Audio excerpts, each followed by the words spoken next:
BJP বিরোধী জোট গঠন 2023 সালের নির্বাচনে কি কোনো রদবদল করতে পারবে? এই প্রশ্নের সবচেয়ে প্রত্যাশিত উত্তর কি একটি সম্ভাব্য বিজেপি বিরোধী জোট গঠন?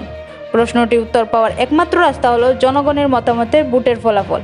এটা স্পষ্ট যে বিভিন্ন বিরোধী দলের মধ্যে একটি মহাজোট ছাড়া ভারতীয় জনতা পার্টি 2023 সালে ক্ষমতাচ্যুত হওয়ার সম্ভাবনা থাকলেও এটা খুবই ক্ষীণ। শুরুতে মেঘালয়, ত্রিপুরা এবং নাগাল্যান্ডের 3টি উত্তর পূর্ব রাজ্যের 2023 সালের প্রথম দিকে নির্বাচন হতে চলেছে। ত্রিপুরায় একটি বিজেপি নেতৃত্বাধীন সরকার থাকলেও অন্য দুটি রাজ্যের সরকারগুলিতে একটি ছোট অংশীদার হিসেবে বিজেপি রয়েছে। কংগ্রেস একবার এই রাজ্যগুলিতে প্রধান বিরোধী দল গঠন করলেও দুটি নতুন প্রবেশকারী এএপি এবং তৃণমূল কংগ্রেস রাজনীতিকে বহুমুখী করে তুলেছে।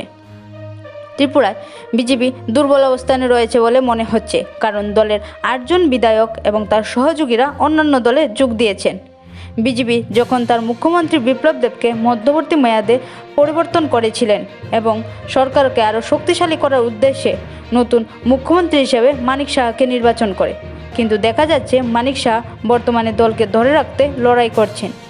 ত্রিপুরা এখন তীব্রমাত্রা উপজাতি এলাকায় নিজের প্রতিপত্তি বাড়াতে পেরেছে, আর তার উপর ত্রিপুরা আইপিএফটি প্রমুখ এনসি দেববর্মা প্রয়াত হওয়ায় বিজেপি জোট কিছুটা হলেও দুর্বল হয়ে পড়েছে। Bureau report, spotlight.